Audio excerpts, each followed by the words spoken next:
सुनाते हैं और आपको सुनना है, हम बताएंगे और आपको बदलना है, जिंदा रहना है, तो यही रास्ता है। इसके सिवाय कुछ भी अपने पास में बचा हुआ नहीं है। मुट्ठी भर जैन समाज है, सने सने समाप्त हो रहा है, चारों तरफ से हम घिर चुके हैं, संक्रमण काल है।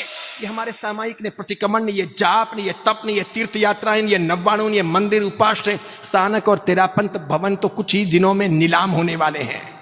हमारी ताकत अब बची नहीं है। यूं भी ब्रेन वॉश हमारा किया जा रहा है, हमारी नई औलादें जैन बची नहीं हैं, और हम जो बचे हैं वो भी हम बराबर जिंदा नहीं रह पाएंगे, क्योंकि हमारी संख्या कम, दुष्काल में अधिक मास हम बटे हैं, संप्रदायों में, जातियों में, पंथों में, मान्यताओं में, वर्गों में, भाषाओं में, क्षेत्रों में, अलग अलग प्रकार की कौमों में हम बटे हैं। इसके सिवाय आपस में हमारे ईर्ष्या है, भ्रातृत्व प्रेम कम है, अंदर की धर्मनिष्ठा बहुत कमजोर है, नई पीढ़ी को मजबूत रखने का हमारा इरादा कामयाब नहीं हो रहा। फिर हमारे धन खर्च करने की दिशा बदल चुकी है, दिखावा हम बेशुमार करते हैं, लोगों की नजरों में आ रहे हैं। दूसरों को जैन बनाने का बहुत बड़ा ध्येय पीछे छूट गया है। वो सब पूर्वाचार्यों ने किया था, पूर्व के बड़े बड़े महान श्रेष्ठियों ने किया था, उन्होंने तन मन धन से योगदान दिया था, उन्होंने इतिहास रच लिए थे। उनकी दी हुई विरासत को संभालने में भी हम कामयाब नहीं हो रहे। इसलिए पक्के तौर पर कहता हूं, आने वाले 25 साल 50 साल हमारे लिए निर्णायक होने वाले हैं।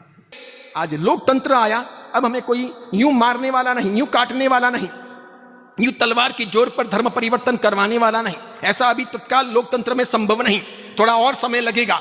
लेकिन इतना जरूर कहता हूं, जिस रफ्तार से जैन समाज की जनसंख्या निरंतर घटती जा रही है, जिस प्रकार अपने जैन समाज का फर्टिलिटी रेशियो कम होता जा रहा है, जिस प्रकार अपना मृत्यु दर बढ़ता जा रहा है, और जिस प्रकार हमारे आसपास के दूसरे समाजों का फर्टिलिटी रेशियो बढ़ता जा रहा है, उनका वजूद बढ़ता जा रहा है, त्यों त्यों ये कहा जा सकता है कि आने वाले 50 साल 60 साल 70 साल 80 साल में अगर हमारे आसपास में ईसाइयों की संख्या अगर बढ़ गई, तो आपके ये मंदिर, उपास्य स्थानक, तेरापन भवन, ये आमिल खाते और आपकी धर्मशालाएं ईसाइयत के तौर पर गिरजाघरों में, चर्चों में तब्दील कर दी जाएगी। दावे पूर्वक कह रहा हूं, कोई सत्ता कुछ नहीं कर सकेगी, कोई पुलिस कुछ नहीं कर सकेगी, कोई प्रशासन कुछ नहीं कर सकेगा। बहुमत उनका होगा। उन सब प्रशासनिक क्षेत्रों में और उन सब पुलिस में बैठे हुए लोग उनके होंगे।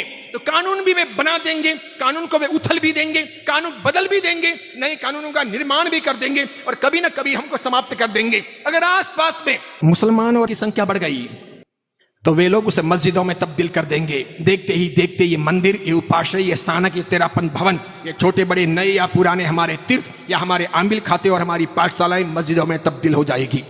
इसलिए क्रांतिकारी खतरनाक बात आपको कहता हूं, जल्दी आपके गले नहीं उतरेगी, वक्त लगेगा। कुछ बातें ऐसी होती हैं जो आज गले उतरेगी, कुछ बातें ऐसी हैं जो 10 साल 15 साल के बाद में जब आप भुगतोगे, ठोकरें खाओगे, महसूस करोगे, फील करोगे, तब गले उतरेगी। और कुछ कुछ बातें ऐसी हैं जो गले नहीं उतरेगी।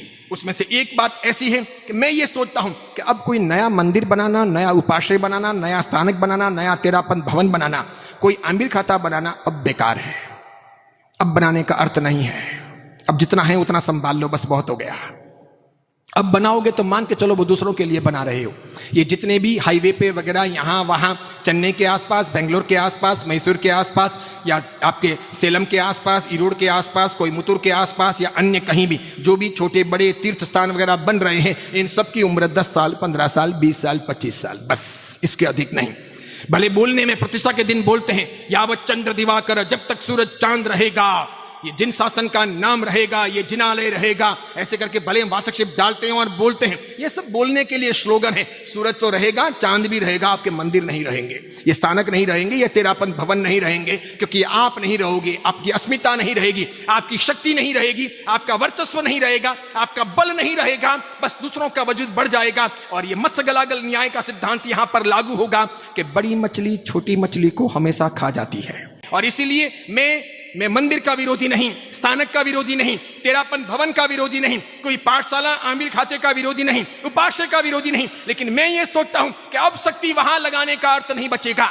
जैसे लगभग 485 साल के आसपास पालिताना का समय हो चुका है पुनः प्रतिष्ठा का, लेकिन साथ में मैं दावा करता हूं गीतार्थ तो नहीं हूं, ये मानकर चलो। अवधि ज्ञानी, मन परिज्ञानी या केवल ज्ञानी भी नहीं हूं। सिर्फ मति और श्रुत के अनुमान के आधार पर जिस प्रकार ये सारी बातें 25 साल पहले से बोलता था, आज कह रहा हूं, बहुत बार सभाओं में कह चुका हूं। 500वीं वर्षगांठ शत्रुंजय की हम भले मना लें, शायद 600वीं वर्षगांठ जैन समाज नहीं मना सकेगा।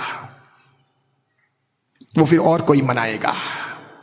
जिसका जोर होगा वो मना लेगा। वो मनाने के लिए वहां पर हमारी मूर्तियां हटा दी जाएगी और उसे बदल दिया जाएगा। बस ऐसा हो। आपकी संख्या कम, आपका संगठन का मजबूत बल नहीं, हम सब बिखरे हुए। ये 3 तुई, ये 4 तुई, ये खतरगच, ये तपागच, ये अचलगच, ये पायचनगच, ये स्थानकवासी, ये तेरापंथी। स्थानकवासियों में कोई हस्तीमल जी के, कोई नानालाल जी के, कोई चंपालाल जी के, कोई श्रमण संघ के, कोई गुजराती संप्रदाय के। फिर कच्चियों में कोई दशा कच्ची, कोई बीसा कच्ची। उसके बाद में मंदिर मार्गियों में 3 तुई में भी 3 प्रकार के अलग अलग ग्रुप। 4 तुई में तो सैकड़ों प्रकार के ग्रुप हो गए। जितने समुदाय उतने ग्रुप, जितने आचार्य उतने ग्रुप, जितने महाराज साहब उतने ग्रुप।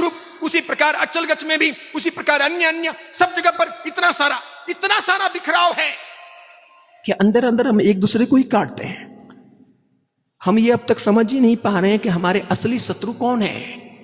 हम ऐसे बेवकूफ लोग हैं कि हम असली दुश्मनों को इतने वर्षों में भी खोज नहीं पाए कि रियल में दुश्मन है कौन। ये तो सब भाई हैं। थोड़े बहुत मनमुटाव हैं, थोड़े बहुत सैद्धांतिक परिवर्तन हैं, अपने अपने तौर तरीकों से सभी को जीने का अधिकार है। जीने दो। जिसका जब समय आएगा तब वो मुक्ति के मार्ग पर आगे बढ़ेगा। अब कौन सही और कौन झूठ, आज की तारीख में किसी के पास में ऐसा कोई पैरामीटर है कि जिस मशीन को लगाएं और मालूम पड़े कि तपागच की कौन सी परंपरा सही, कौन सी गलत, 3 तुई सही कि 4 तुई सही, मोक्ष में जाने का रियल का अधिकार किसका होगा, खतरगच सही या तपागच सही? किसी के पास में है? ऐसा कोई है नहीं मशीन। इसलिए सब अपने अपने दावे करते हैं कि हम सही, हम बिल्कुल परफेक्ट, हम। इसलिए अपने पास में ऐसी कोई शक्ति नहीं, कोई ऐसा अवधिज्ञानी, महापर्यवज्ञानी, सर्वज्ञ नहीं। जो चल रहा